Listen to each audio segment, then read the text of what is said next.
नमस्कार दोस्तों, स्वागत है आपका स्टडी फॉर सिविल सर्विसेज में। वीडियो को पूरा देखिए। कोई भी आपका फीडबैक है, कोई सजेशन है, तुरंत वीडियो में कमेंट करके जरूर बताइए। अच्छा लगे तो वीडियो लाइक जरूर कर लीजिए और ऐसे वीडियो लगातार फ्री में पाने के लिए चैनल को तुरंत सब्सक्राइब कर लीजिए और बेल आइकन को जरूर टैप कर लीजिए ताकि आगे भी सारे वीडियो आपको मिलते रहे। यूट्यूब में फॉलो करते हैं तो प्लीज ये वाला फ्री टेलीग्राम चैनल जरूर ज्वाइन कर लीजिएगा। सारे नोटिफिकेशन, सारे अपडेट यहीं पे आते हैं, ध्यान रखिएगा। स्टडी फॉर सिविल सर्विसेज का कोई भी पेड ग्रुप अगर आपको ज्वाइन करना है तो सिर्फ 856480560660897523864455 यही नंबर है हमारे, सिर्फ जहां पे कॉल या व्हाट्सएप कर सकते हैं। इंस्टाग्राम पे हमारा पेज जरूर फॉलो कर लीजिएगा, स्टडी फॉर सिविल .सर्विसेज है। ट्विटर पे हमको जरूर फॉलो कर लीजिएगा, @स्टडी फॉर सिविल्स है। नमस्कार दोस्तों, आप सभी का स्वागत है स्टडी फॉर एग्जाम्स में। दोस्तों, आज हम लोग इस वीडियो के माध्यम से यूपी वीडियो एग्जाम के लिए हिंदी का सबसे इम्पोर्टेंट जो फैक्ट आपका है, हिंदी साहित्य का इतिहास, उसको हम लोग क्विक रिवीजन के माध्यम से कवर करेंगे। इसमें हम लोग हिंदी साहित्य के इतिहास का विभाजन, नामकरण और जो प्रमुख लेखन है उनके लेखनी, और साथ में जो है नेक्स्ट वीडियो हम लोग देखेंगे पत्र और उनके संपादक को। तो आइए हम लोग वीडियो शुरू करते हैं। उससे पहले आपको बताना चाहता हूँ, UP video exam, RO BO सहित हमारे कई पेड ग्रुप चल रहे हैं। अगर आप इन पेड ग्रुप से जुड़ना चाहते हैं तो दिए गए नंबर पर कॉल कर जानकारी प्राप्त कर सकते हैं। तो दोस्तों, वीडियो शुरू करते हैं हम लोग। हिंदी साहित्य का काल विभाजन को सबसे पहले देखेंगे। हिंदी साहित्य को टोटल 4 भागों में विभाजित किया गया है। पहला आपका आदिकाल है, जिसे हम लोग वीरगाथा काल के नाम से भी जानते हैं। दूसरा आपका पूर्व मध्यकाल, जिसे भक्ति काल का नामकरण दिया गया है। उत्तर मध्यकाल, जिसे हम लोग रीत काल के नाम जानते हैं। और चौथा आपका आधुनिक काल या गद्य काल है। तो इस प्रकार हिंदी साहित्य के इतिहास को टोटल 4 भागों में विभाजित किया गया है। यहाँ पर इसके समय को बताया गया है। वीरगाथा काल जो समय बताया गया वह संवत 1050 से 1375, भक्ति काल 1375 से लेकर 1700, रीतिकाल का जो समय बताया गया वह संवत 1700 से लेकर 1900, और आधुनिक काल का जो समय बताया गया है वह 1900 से लेकर अब तक बताया गया है। तो यह विभिन्न विद्वानों द्वारा विभिन्न इसका काल विभाजन किया गया है, लेकिन जो सबसे अधिक मान्य है वह आपका यही है। आइए हम लोग हिंदी साहित्य के नामकरण को देख लेते हैं। विभिन्न विद्वानों ने विभिन्न नामकरण किया इसका। चारण काल जो नाम दिया है वह ग्रियर्सन ने दिया है। वीरगाथा काल जो नामकरण किया है वह आचार्य रामचंद्र शुक्ल जी ने किया है। सिद्ध सामंत काल का जो नामकरण वह राहुल सांकृत्यायन ने दिया है। प्रश्न आपकी परीक्षा में सीधे पूछेगा कि हिंदी साहित्य का वीरगाथा काल नामकरण किसने किया है, तो आपका आचार्य रामचंद्र शुक्ल ने किया है। इसी प्रकार से बीज वपन काल महावीर प्रसाद द्विवेदी ने किया है। आदिकाल का जो नामकरण है वह हजारी प्रसाद द्विवेदी द्वारा दिया गया है। संधि काल एवं चरण काल ये डॉक्टर रामकुमार वर्मा ने इसका नामकरण किया है। अलंकृत काल मिश्र बंधुओं ने इसका नामकरण किया है, और मिश्र बंधुओं में आपका श्याम बिहारी, गणेश बिहारी और सुखदेव बिहारी आते हैं। इनको आप लोग नोट कर लीजिएगा। और श्रृंगाल काल का जो नामकरण है वो आपका पंडित विश्वनाथ प्रसाद मिश्र ने किया है। तो इस प्रकार जो है हिंदी साहित्य के नामकरण को भी हम लोग कवर कर लिए हैं। अगला आपका है आदिकाल की प्रमुख रचनाएं कौन कौन सी है और इसकी रचना किसने की है, उसको हम लोग देख लेते हैं। सबसे जो फेमस पुस्तक आपकी है वो आपकी पृथ्वीराज रासो है, और इसकी जो रचना है वो चंद्रबरदाई ने की है। खुमार रासो की रचना दलपति ने की है। बीसल देव रासो की रचना नरपति नाल ने की है, और काफ़ी फेमस आपका आल्हखंड है, और इसे जगनकी ने इसे लिखा है। जगनिक ने आल्हखंड की रचना की है। और अमीर खुसरो ने जो है पहेलियाँ, मुकरियाँ और 2 सखुने की रचना की है। अमीर खुसरो का जो जन्म है वो आपका सोरो में हुआ है। यह कई बार परीक्षा में पूछा भी गया है। संदेह रासक की रचना अब्दुल रहमान ने की है। और मैथिली कोकिल विद्यापति हैं जिन्होंने कीर्तिलता, कीर्ति पताका और पदावली की रचना की है। और मैथिली काफ़ी फेमस कवि हैं आपके विद्यापति हैं। सारंगधर ने हमीर रासो की रचना की है, और यूसुफ जुलेखा जो लिखा है वह शेख निसार ने किया है। इस प्रकार जो है आदिकाल की प्रमुख रचनाएं और उनको लेखक को देख लिए हम लोग। अगला जो है आपका भक्ति काल है। भक्ति काल यह 2 भागों में विभाजित किया गया है। एक आपका सगुण भक्ति है, दूसरा आपका निर्गुण भक्ति है। सगुण भक्ति को 2 भागों में विभाजित किया गया है। एक आपका रामाश्रयी शाखा है, जिनमें राम भक्ति काव्यधारा है, जैसे तुलसीदास जी भगवान राम के लीला का वर्णन किए हैं। इसी प्रकार से कृष्णाश्रयी शाखा है, इसमें कृष्ण भक्ति काव्यधारा है, जैसे आपके सूरदास जी, जिन्होंने कि भगवान कृष्ण के अनेक रूपों का वर्णन किया है। निर्गुण भक्ति भी दो भागों में विभाजित किया गया है, एक ज्ञानाश्रयी शाखा, दूसरा आपका प्रेमाश्रयी शाखा है। आइए हम लोग इस समय के कुछ लेखों को देखते हैं, कुछ कवियों को देखते हैं। सबसे पहले हम लोग तुलसीदास जी को देखते हैं। इन्होंने दोहावली की रचना की है, कवितावली, गीतावली, कृष्ण गीतावली, विनय पत्रिका, और सबसे जो फेमस पुस्तक आपकी जानते हैं रामचरितमानस है, तुलसीदास का सबसे महानतम कार्यों में से एक है। इसी प्रकार से जानकी मंगल, रामलला नाचू, और तुलसीदास जी के गुरु का जो नाम है वह नरहरि दास है, नरहरि दास है। इसे हम लोग इस प्रकार से लिख कर सकते हैं, नरहरि दास। नरहरि दास जो थे वह तुलसीदास जी के गुरु थे। अगले आपके हैं सूरदास जी। तुलसीदास जी भगवान राम के भक्त थे, उनका वर्णन किया है राम का, और सूरदास जी इन्होंने भगवान कृष्ण का वर्णन किया है। इनकी रचनाओं में आपका सूर सारावली है, साहित्य लहरी है, सूर पच्चीसी है और सूर सागर है। सूर सागर में 12 स्कंद है, सूर सागर में 12 स्कंद है। और सूरदास जी ने वात्सल्य भाव में ही अधिक रचनाओं का वर्णन किया है, और इन्हें वात्सल्य रस के जो है सर्वोपरि कवि माने जाते हैं आपके सूरदास जी। और सूरदास जी के जो गुरु हैं वो आपके वल्लभाचार्य हैं। आप लोग गुरु जी का नाम जरूर नोट करते चलिएगा। वल्लभाचार्य जो है वो सूरदास के, और नरहरि दास जो आपके तुलसीदास के गुरु हैं। अगले जो कवि आपके नंददास जी हैं, इन्होंने रास पंचाध्यायी की रचना की है। नंददास ने रास पंचाध्यायी की रचना की है। रस खान जो कृष्ण भक्ति के कवि थे, इन्होंने सुजान रसखान और प्रेम वाटिका की रचना की है। अगर वर्तमान में रसखान जी होते तो हो सकता है इनके ऊपर कई केस हो गया होता। और यह पहले ही कृष्ण भक्ति के रचनाएं की हैं। इसी प्रकार से मीरा जी थीं। मीरा जी के गुरु जो थे वो आपके रविदास जी थे, और इनकी रचनाओं में आपका नरसिंह जी का मायरा है और राग गोविंद है। इन्होंने इसकी रचना की है। नरसिंह जी का मायरा और राग गोविंद की रचना मीरा जी ने की है, और मीरा जी के गुरु रविदास जी हैं। कबीरदास जी हैं। कबीरदास के गुरु आपके रामानंद जी रहे हैं, और इन्होंने बीजक की रचना की है। बीजक जो पुस्तक है, इसकी जो रचना है वो कबीरदास जी ने की है। गुरु रामानंद जी के टोटल 12 शिष्य थे, और इन्हें द्वादश महाभागवत के नाम से भी जाना जाता था। इनके शिष्यों में अनंतानंद, भावानंद, पीपा, सेन नाई, धन्ना, नाभादास, नरहरियानंद, सुखानंद, कबीर, रैदास, सुरसरी, पद्मावती, ये सभी जो है 12 शिष्य थे गुरु रामानंद के, और इन्हें में आपका कबीरदास जी भी थे। नवनाथ जो आपका संप्रदाय है उनमें नवनाथ आते हैं। जैसे वर्तमान में योगी आदित्यनाथ जी हैं, वह इसी संप्रदाय से शिक्षा लिए हैं। इन नवनाथों में कौन कौन से उनको हम लोग देख लेते हैं। एक आपका आदिनाथ, मत्स्येंद्रनाथ, गोरखनाथ, गहिड़ीनाथ, चरपटनाथ, चौरंगीनाथ, जालंधरनाथ, भर्तृनाथ और गोपीचंदनाथ। टोटल यह 9 नाथ हैं। प्रश्न आपकी परीक्षा में यहाँ से पूछ सकता है 9 नाथों में कौन शामिल नहीं है या है। तो इस प्रकार आप लोग 9 नाथों को एक बार देख लीजिए। आइए हम लोग कुछ रचनाओं को देख लेते हैं। मलिक मोहम्मद जायसी, यह काफ़ी फेमस लेखक रहे हैं। इन्होंने सबसे जो फेमस पुस्तक इनकी है वो आपकी पद्मावत है, और अगली पुस्तक आपकी अखरावट है, आखिरी कलम है, चित्ररेखा है। तो ये जो पुस्तकें हैं इनकी जो रचना है वो मलिक मोहम्मद जायसी जी ने की है। पद्मावत, अखरावट, आखिरी कलाम और चित्ररेखा। चंदायन की रचना मुल्ला दाऊद ने की है। मृगावती की रचना कुतुबन ने की है।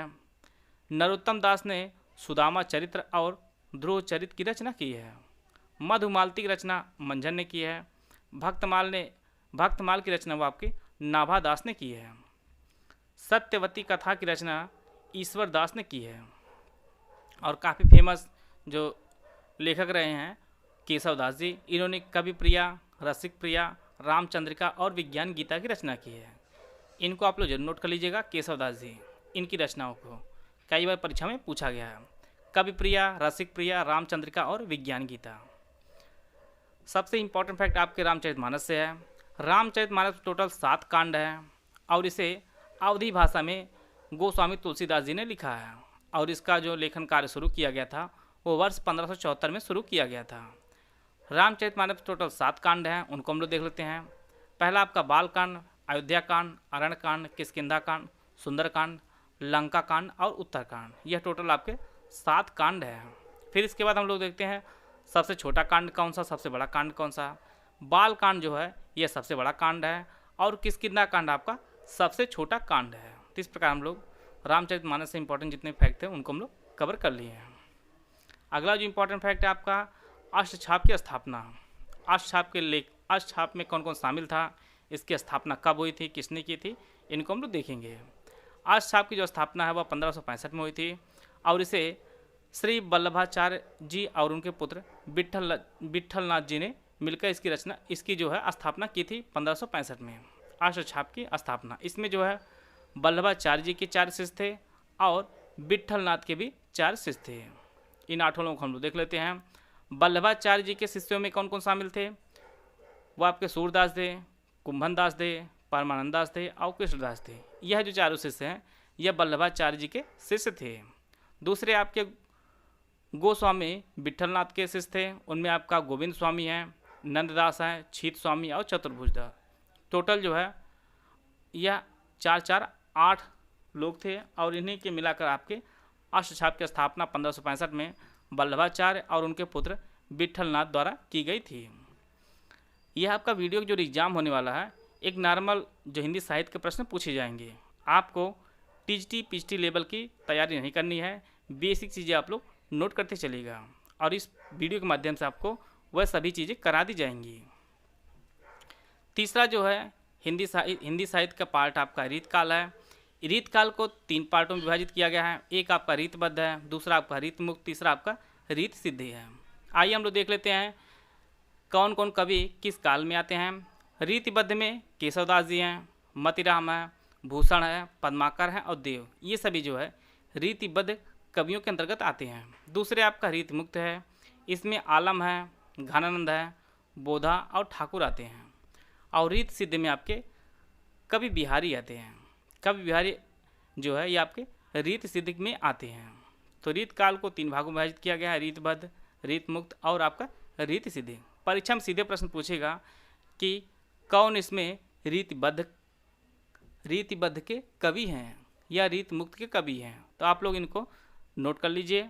रीतबद्ध के केशवदास, मतिराम, भूषण, पद्माकर और देव हैं। रीतमुक्त में आलम, घनानंद, बोधा, ठाकुर हैं और कवि बिहारी जो आपके रीत सिद्धि में है। केशवदास ने रसिक प्रिया और कवि प्रिया लिखी, से पहले बताया गया है। बिहारी लाल जो काफ़ी इंपॉर्टेंट आपके लिए परीक्षा के लिए हैं, यह जो है राजा जयसिंह के दरबारी कवि थे बिहारी लाल और इन्होंने बिहारी सत्सई की जो है रचना की है और इन्होंने सिर्फ एक रचना करके जो है यह अमर हो गए हैं। बिहारी लाल जी जो काफ़ी फेमस रचना है बिहारी सत्सई। इसी प्रकार से भूषण कवि हैं, इन्होंने शिवा बावली, छत्रसाल दशक, शिवराज भूषण, इन तीनों की रचना की है भूषण ने। मतिराम ने ललित लाम और रसराज की रचना की है। रसराज और ललित लाम की रचना मतिराम ने की है। अब बात करते हैं हम लोग आधुनिक काल की। आधुनिक काल को भी कई भागों में विभाजित किया गया है। भारतेंदु युग, द्विवेदी युग, छायावादी युग, प्रगतिवादी युग, प्रयोगवादी युग और नई कविता, इसके लिए काल निर्धारण किया गया है। भारतेंदु युग का आपका 1850 से लेकर 1900 बताया गया है। द्विवेदी युग का 1900 से 1920, छायावादी का 1920 से 1936, प्रगतिवादी का 1936 से 1943, प्रयोगवादी का आपका 1943 से 1950।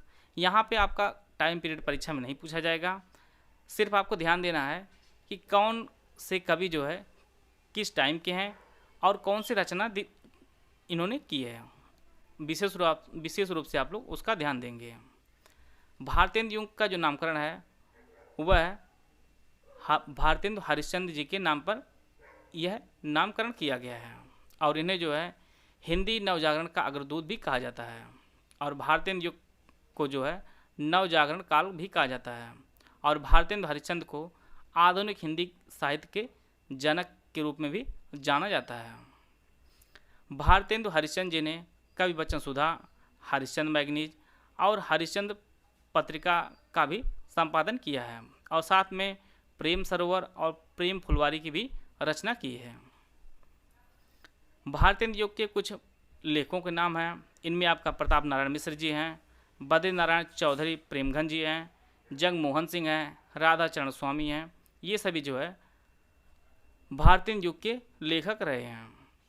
बद्री नारायण चौधरी प्रेमघन द्वारा जो है संपादित पत्रिका का जो नाम है वो आपका आनंद कादम्बनी है। आनंद कादम्बनी पत्रिका का जो संपादन है वो बद्री नारायण चौधरी प्रेमघन जी करते थे।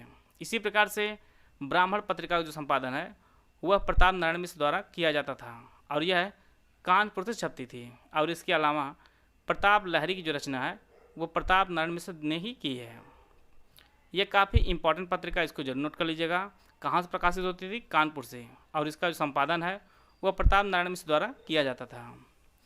और भारतेंदु हरिश्चंद्र जी जो है वह शिव प्रसाद सिंह सितारे हिंद को अपना गुरु मानते थे।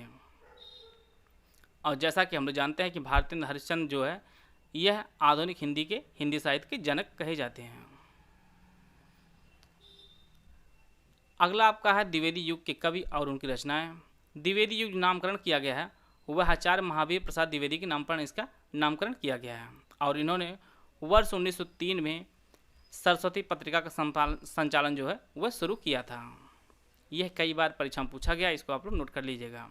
सरस्वती पत्रिका का संचालन इन्होंने 1903 में करना शुरू किया था। द्विवेदी युग में कुछ प्रमुख लेखक रहे हैं। इनमें आपका मैथिली शरण गुप्त हैं, अयोध्या सिंह उपाध्याय हरिऔध हैं, श्रीधर पाठक हैं और रामनरेश त्रिपाठी। यह प्रमुख लेखक हैं आपके द्विवेदी युग के। आइए हम लोग कुछ रचनाओं को देख लेते हैं इनके। मैथिली शरण गुप्त के जो सबसे फेमस रचना आपकी साकेत है। इसके बाद आपका यशोधरा, द्वापर, भारत भारती, जय भारत, पंचवटी, झंकार और जयद्रथ। इन सभी रचनाओं की जो रचना है वो मैथिली शरण गुप्त जी ने ही की है। रामनरेश त्रिपाठी ने स्वप्न की रचना की है, पथिक की है और मिलन। इन तीनों की रचनाएं रामनरेश त्रिपाठी ने की है। माखनलाल चतुर्वेदी ने समर्पण और युगचरण की रचना की है। महावीर प्रसाद द्विवेदी ने स्वयं काव्य मंजूषा और सुमन की रचना की है। श्रीधर पाठक हैं, ये कई बार परीक्षाओं में पूछा भी गया है। कश्मीर सुषमा, इसकी जो रचना है वह श्रीधर पाठक ने की है। अयोध्या सिंह उपाध्याय हरिऔध ने जो काफ़ी फेमस पुस्तक है महाकाव्य आपका प्रिय प्रवास है। प्रिय प्रवास की जो रचना है वह हरिऔध ने की है और इसे हिंदी खड़ी बोली का प्रथम महाकाव्य भी कहा जाता है। और इसके अलावा रस कलश, चोखे चौपदे, वैदेही बनवास, इन सभी रचनाओं की जो रचना है वह हरिऔध ने की है। आइए अगला हम काल देखते हैं हम लोग छायावाद। छायावाद के त्रयी जो माने जाते हैं वह जयशंकर प्रसाद जी, पंत और निराला को माने जाते हैं। अगर प्रश्न आपके परीक्षा में पूछता है कि छायावाद के त्रयी कौन माने जाते हैं तो आपके जयशंकर प्रसाद, सूर्यकांत त्रिपाठी निराला और सुमितानंद पंत को माने जाते हैं।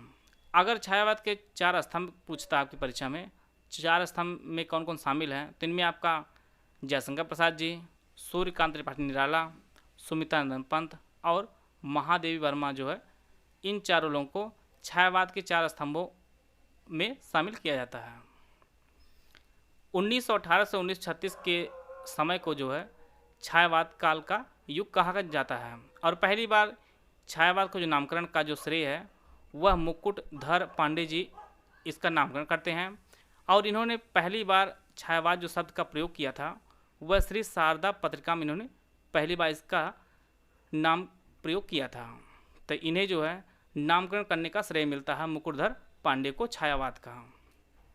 आइए हम लोग छायावाद के कुछ प्रमुख लेखक और लेखिकाओं को देख लेते हैं। सबसे पहले महादेवी वर्मा जी को। इन्हें आधुनिक मीरा कहा जाता है। महादेवी वर्मा को आधुनिक मीरा कहा जाता है और इनका जो जन्म है वो फर्रुखाबाद में हुआ था। यह फैक्ट आप लोग नोट कर लीजिएगा, कई बार परीक्षाओं में पूछा भी गया है। इनकी रचनाओं में निहार, रश्मि, नीरजा, यामा, दीपशिखा, अतीत के चलचित्र और स्मृति की रेखाएं हैं। सबसे जो इम्पोर्टेंट आपकी इसमें यामा रचना है और यामा रचना के ही कारण रचना के लिए जो है इन्हें वर्ष 1982 में ज्ञानपीठ पुरस्कार प्राप्त हुआ था और यह है हिंदी में पहली बार किसी महिला द्वारा ज्ञानपीठ पुरस्कार प्राप्त की थी।